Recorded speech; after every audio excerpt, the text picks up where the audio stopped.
Вас вітае служба інфармацыі тэлерадыёкампаніі «Гомель». У студыі працуе Ганна Кустачова. Глядзіце ў гэтым выпуску. Пытанні зямельныя і гаспадарчыя. Кіраўнік рэгіёна правёў прыём грамадзян у Жыткавічах. На варце парадку і бяспекі. Сёння дзень унутраных войскаў Міністэрства ўнутраных спраў. Садзейнічанне занятасці насельніцтва. У кожным раёне вобласці працуюць камісіі. А зараз аб гэтым і іншым больш падрабязна. Ад падзякі да просьбы. Сёння старшыня аблвыканкама Іван Крупко правёў прыём грамадзян у Жыткавічах. Першая да губернатара прыйшла жыхарка горада, якая звярталася на прамую лінію ў пачатку сакавіка. У сувязі з планаваннем у райцэнтры новага мікрараёна ў жанчыны маглі забраць частку ўчастка, замацаваную за домам. Зямлю яна выкарыстоўвае для вырошчвання гародніны. Іван Крупко запрасіў грамадзянку на асабісты прыём. Адказныя службы за гэты час павінны былі дэталёва прапрацаваць пытанне. И хочу сказать вам большое спасибо, что вопрос о земле и о праве на землю участок решился положительно. И быстро, и уже все мне замерили, все сделали, все хорошо. Поэтому большое вам спасибо. Да губернатара таксама з просьбай звярнуўся кіраўнік фермерскай гаспадаркі. Пытанне тычылася працэсу набыцця акцый аднаго з сельгаспрадпрыемстваў.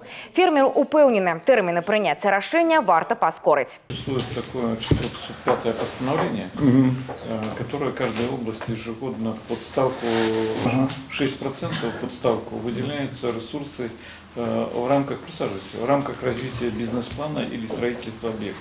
Станоўчае рашэнне патрэбна для будаўніцтва і рэканструкцыі малочна-таварнай фермы. Гаспадар кажа, што ўмовы для ўтрымання жывёлы трэба стварыць як мага хутчэй. Як адзначыў губернатар, усё павінна быць па літары закона. Юрысты дадаткова пракансультуюць фермера і прапануюць варыянты.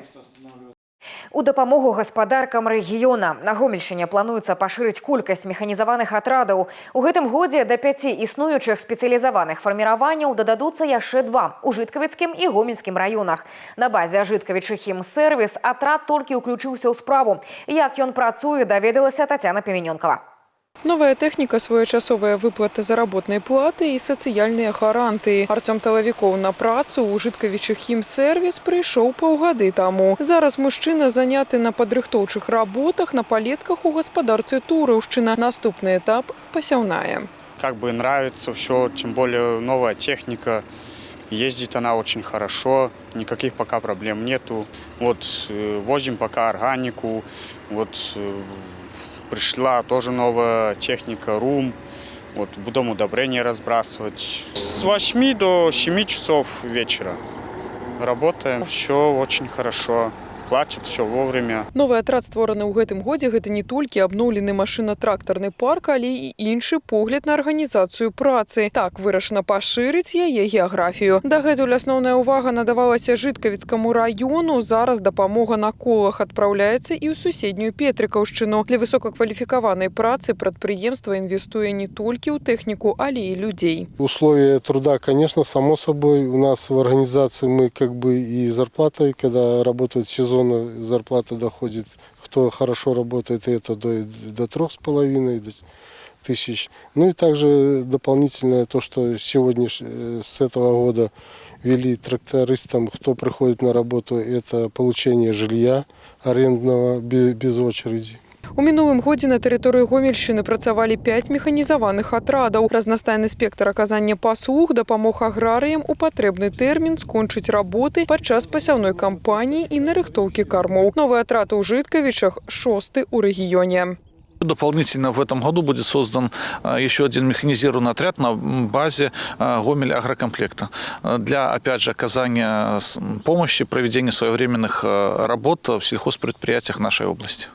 У складзе кожнага мехатрада не менш як 50 адзінак тэхнікі. Магутныя энерганасычаныя трактары, глебаапрацоўчыя машыны, зернеўборачныя камбайны. Зладжаная праца гэтай армады машын – гарантыя бесперабойнага функцыянавання аграпрамысловага комплексу ў любы сезон. Тацяна Пеменёнкава, Владзіслаў Казлоў, тэлерадыёкампанія «Гомель». На варте парадку. Сёння ўнутраныя войскі Рэспублікі Беларусь адзначаюць 108 гадоў з дня свайго ўтварэння. З прафесійным святам военнослужащих і ветэранаў службы павіншаваў прэзідэнт Беларуси Александр Лукашенко. Сёння ўнутраныя войскі актыўна развіваюцца. І з упэўненасцю можна сказаць, што яны здольны ў самых складаных умовах выканаць любыя задачы па абароне канстытуцыйнага ладу, барацьбе са злачыннасцю, экстрэмізмам і тэрарызмам, ахове грамадскага парадку і асабліва важных дзяржаўных аб'ектаў, а таксама па абяшкоджванні выбухова-небяспечных прадметаў, гаворыцца ў віншаванні.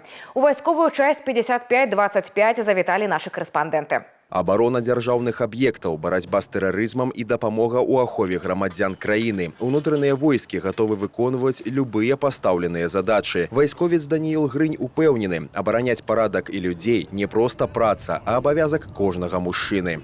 Внутренние войска – это как незримый щит нашего государства. Наши войска, наши братья есть везде, они охраняют общественный порядок, они помогают игнорировать осужденных и защищают граждан, стоя на страже порядка 24/7. И я рад, что в этот праздник, который я теперь буду отмечать на своем календаре, я причастен к этой защите, к нашему братству и буду гордо вспоминать свою службу с товарищами. Новае ўзбраенне, спецыяльныя сродкі і тэхніка – толькі частка таго, што выкарыстоўваецца для аховы спакою жыхароў Гомельшчыны, не менш увагі і навыкам барацьбы з сучаснымі пагрозамі. Каждое поколение строило эту бригаду, выполняло возложенные задачи в зависимости от периода прохождения службы. Поэтому и спасибо ветеранам. А на сегодняшний день результат выполнения задач, ну и развития самой бригады, вот в принципе, вы, наверное, прошлись по территории бригады. С каждым днем мы совершенствуемся, усовершенствуется быт военнослужащих. Как уже отмечал, вооружение и техника, мы не стоим на месте. Бригада занимает лидирующую позицию во внутренних войсках Республики Беларусь.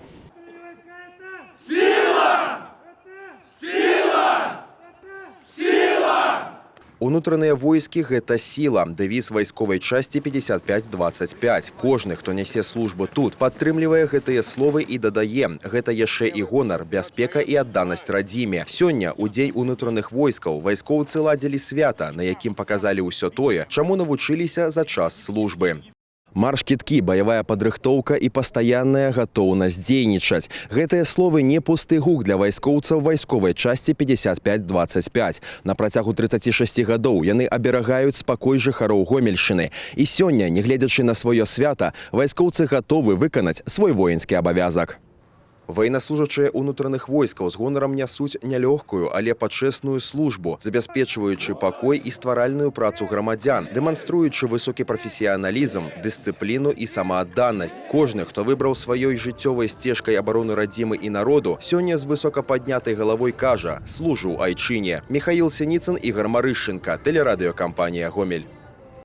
Профилактика и раннее выявление захворванняў застаюцца прыярытэтам медыцыны. У Гомельскай вобласці падвялі вынікі маштабнай работы. У мінулым годзе дыспансерызацыю прайшлі больш за 90% насельніцтва. Такі ахоп дазволіў аператыўна рэагаваць на магчымыя паталогіі і своечасова прызначаць лячэнне тысячам грамадзян.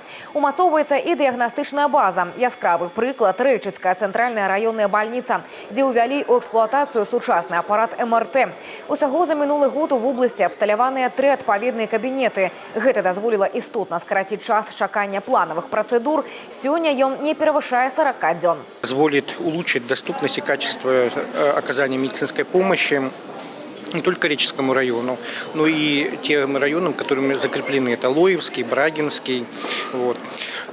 Каждый год это положительный момент. Каждый год мы ставим задачи и их выполняем.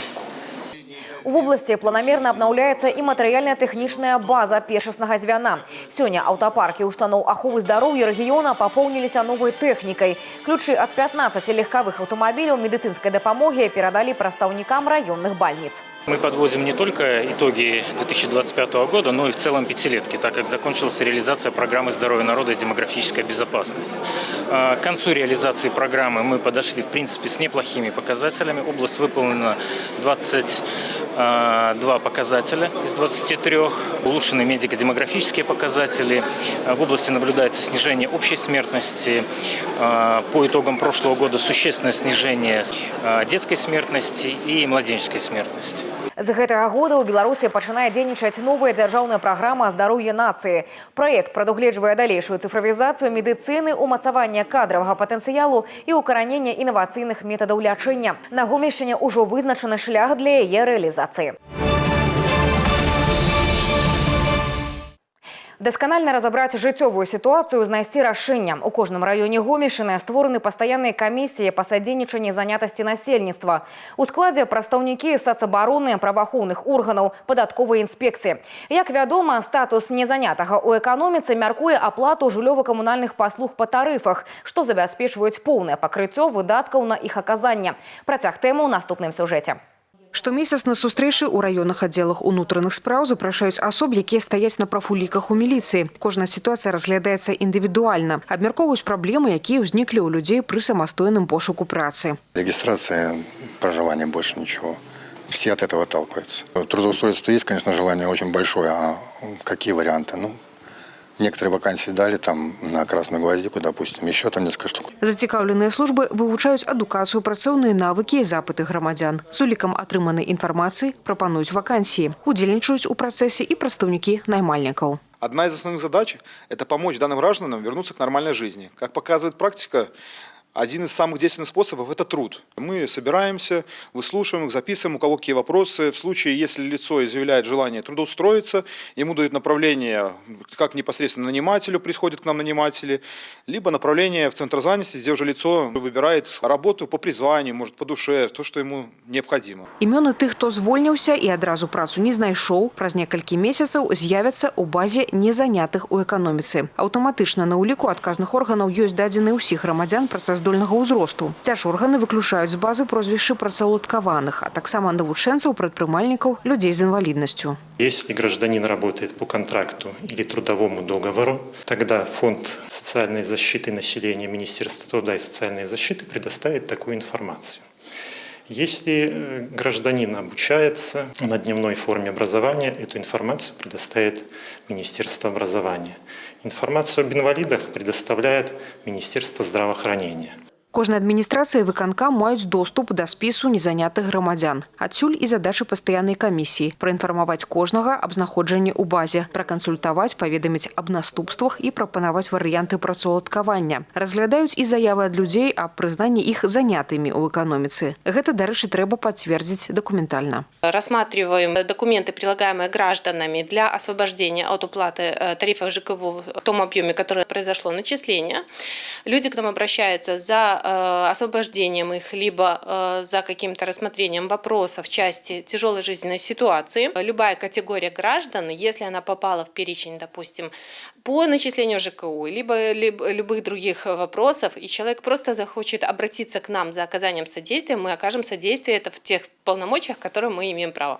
Збіраецца камісія не менш аднаго раза на месяц па меры паступлення заяў. Графікі работы і тэлефоны размешчаны на афіцыйных сайтах выканкамаў і адміністрацый раёнаў. Даведацца пра ўласны статус можна на адзіным партале электронных паслуг або ў камісіі па месцы рэгістрацыі. Алеся Федарасова, Вольга Канавалова, Валерий Гапанько, тэлерадыёкампанія «Гомель». Якасць вады, замена ліфтаў і капрамонт. У Гомельскай вобласці падвялі вынікі рэалізацыі 5гадовай праграмы «Камфортнае жыллё і спрыяльнае асяроддзе». За гэты час не проста абнаўлялі двары і дарогі. Кардынальна змяніўся падыход да сістэмы жыццезабеспячэння. Уведзена 170 станцый абезжалезвання і заменена амаль 380 кіламетраў сетак водозабеспячэння. В рамках данного регионального комплекса сохранены практически те же мероприятия, что и были ранее в комфортном жилье. Это будет продолжена работа по системам водоснабжения, водоотведения. На текущее пятилетие запланировано строительство реконструкция строительства, в том числе 5 станций очистных сооружений. Дальше будет продолжаться также работа по капитальному ремонту. Будет продолжена работа по замене лифтов. На данное пятилетие ставится задача заменять все лифты, которые отработали сверхнормативный срок. Таким чином, новая пятигодка павінна быць не менш насычаная, чым папярэдня. У рэгіёне капітальна адрамантуюць больш за 900 дамоў. У сістэме водазабеспячэння пабудуюць 4 групавыя водазаборы і 20 новых свідравін. У Беларусі стартаваў сезон самакатаў. З надыходам цяпла на вуліцах Гомеля з'явіліся каля 750 адзінак аднаго з аператараў кікшэрінга. У гэтым сезоне перамяшчэнне на двухколавых сродках персанальнай мабільнасці праходзіць па новых правілах. Так, перасякаючы праезную частку па пешаходным пераходзе, самакатчыкі і веласіпедысты павінны спешвацца. Ёсць выключэнне – наяўнасць веласветлафора або інфармацыйнай таблічкі. Апошнія установлены на 27 пераходах города. Водителю средств персональной мобильности запрещено двигаться в населенном пункте со скоростью более 10 км в час, по велодорожке более 25 км в час. Не достигнув 14 лет, управлять средством персональной мобильности без сопровождения взрослых, за исключением жилых зон. Также запрещено движение в пешеходной зоне. У спіс закрытых для руху зон трапілі набярэжная сожа і тэрыторыя ля стадыёна «Цэнтральны». Пры трапленні ў забароненую зону самакат аўтаматычна пачне запавольвацца. Child-free, позднія шлюбы і свабодныя адносіны. Гэта магчыма і модна, але дэструктыўна і рана ці позна пазбаўляе сэнсу жыцця. Пытанне маральнага выхавання падлеткаў абмеркавалі за круглым сталом у Гомельскай епархіі. Тэму сустрэчы абазначылі як дэмаграфічныя выклікі і адукацыйныя рашэнні. Сярод запрошаных спецыялістаў управлення адукацыі, намеснікі школьных дырэктараў па выхаваўчай рабоце і псіхолагі. Сегодня мы будем представлять два курса для мальчиков и для девочек, который называется для девочек «Ассоль», а для мальчиков «Путь к мужеству». Сегодня хотелось бы больше, наверное, дать методы работы, и формы работы с молодежью, чтобы педагоги унесли с собой возможность, как работать с нашей молодежью, именно в каких направлениях, и преподносить им о важности семейных ценностей. Потому что сегодня мы знаем, что в доступе у детей наших чрезмерный интернет и доступ ко всему, и они знают сейчас много всего. Но хотелось бы, чтобы они знали это в правильном ракурсе. Поэтому, конечно же, мы предлагаем вот таких два прекрасных курса. Дети в этих курсах изучат добродетели, в первую очередь, конечно, как и что такое семья. Семья – это святое. Семья – это пара молодых людей и последующее поколение, которых они родят, детки, которые будут в этой семье. И вот как донести до молодых людей, а это именно люди 8-10 классы, молодежь, донести им, что одиночество – это не смысл жизни. Смысл жизни – это семья, это когда два человека, любящие сердца друг друга, соединяются и рожают новое поколение. Што такое свядомае бацькоўства, мужнасць і жаноцкасць і ў чым каштоўнасць інстытута сям'і? Па меркаванні удзельнікаў круглага стала, дадатковыя адукацыйныя курсы і укаранення іх у школьную праграму павінны запоўніць дэфіцыты ў маральным выхаванні падлеткаў. Гэтыя і іншыя навіны вы можете знайсці ў нашым тэлеграм-канале, а таксама на сайце ў інтэрнэце па адрасе tvr.gomel.by. На гэтым выпуск завершаны. У студыі для вас працавала Ганна Кусташова. Усяго добрага і да сустрэчы ў эфіры.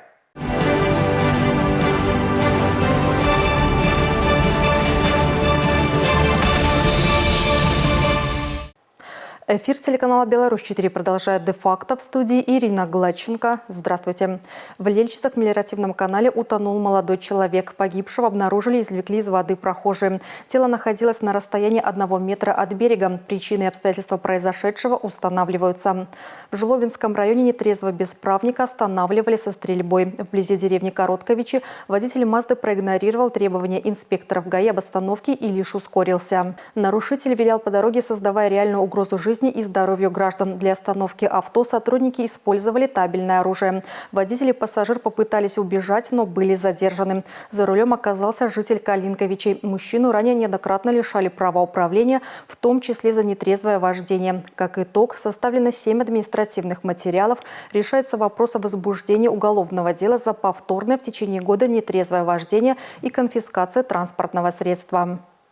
В ходе рейдового мероприятия сотрудниками ГАИ в Гомеле был остановлен автомобиль под управлением водителя, чье поведение вызвало подозрение. Это послужило законным основанием для проведения освидетельствования на месте. Первичная проверка на алкотестере показала наличие абсолютного этилового спирта в выдыхаемом воздухе в концентрации 0,47 промилле. Мужчина пояснил, что спиртные напитки он употреблял накануне вечером. Водитель был направлен на медицинское освидетельствование в специализированное учреждение. Результат полностью подтвердили данные первичного теста. Состояние опьянения. Прокуратура Ветковского района доказала вину нетрезвого угонщика автомобиля. В апреле прошлого года без разрешения владельца мужчина проник в «Фиат» и поехал к продуктовому магазину. Там его встретил знакомый, который отвез обвиняемого на своей машине. В этот же день нарушитель был задержан сотрудниками милиции и доставлен в районную больницу для освидетельствования. Правоохранителями в салоне угнанного автомобиля была обнаружена кофта, принадлежащая обвиняемому. Согласно выводам комиссии судебной экспертизы, на водительском сидении иномарки был выявлен его индивидуальный запах, что подтвердило его нахождение там определенный промежуток времени. В судебном заседании мужчина утверждал, что после того, как употребил алкоголь, он ничего не помнит. Фигуранту назначено наказание в виде ограничения свободы на 2 года с лишением права заниматься деятельностью, связанной с управлением транспортными средствами на срок 5 лет и со штрафом в размере 200 базовых величин. В Гомеле произошло ДТП, есть пострадавший. Водитель автомобиля «Вольво» на улице Барыкина совершил попутное столкновение с «Фордом». От удара машина выехала на полосу встречного движения, где врезалась в еще одну иномарку. В результате водитель второй машины с телесными повреждениями был доставлен в больницу. В Житковичском районе также зарегистрировано ДТП. Женщина-водитель Mitsubishi двигалась по автодороге граница России Гомель-Кобрин. Отвлеклась от управления и совершила попутное столкновение с погрузчиком. С травмами женщина госпитализирована. В Гомельской области зарегистрированы пожары в природных экосистемах. За сутки работники МЧС ликвидировали 11 возгораний травы и кустарника на территории 7 районов области. В Гомельской области с начала года произошло 34 возгорания в природных экосистемах. Будьте внимательны и осторожны при обращении с огнем. Не выбрасывайте незатушенные окурки и спички. В сухую и ветреную погоду воздержитесь от разведения костров и сжигания растительного мусора на дворовой территории. За незаконное выжигание сухой растительности, трав на корню, либо непринятие мер по ликвидации палов, виновные лица привлекаются к административной ответственности в виде штрафа в размере до 30 базовых величин. В Будо-Кошелевском районе горел жилой дом. Пожар зарегистрирован в поселке Завидовка. В результате повреждены стены и имущество в строении. Вероятная причина произошедшего – нарушение правил эксплуатации печей, теплогенерирующих агрегатов и устройств. На этом выпуск завершен. Оставайтесь с нами и берегите себя. Я Ирина Гладченко. Благодарю за внимание.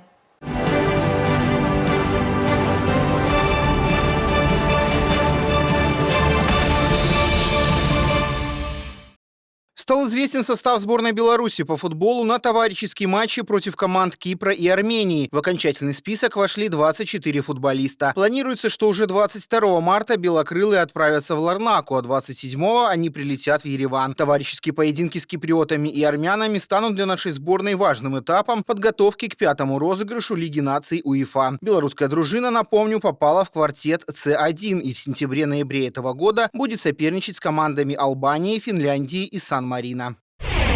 Белорусская горнолыжница Мария Шканова выиграла золото в слаломе на соревнованиях в Словении. Общее время белоруски по сумме 2 заездов 1 минута 39,94 секунды. Вторую и третью позицию заняли словенка Лила Грейс Лопания и Манса Долинар.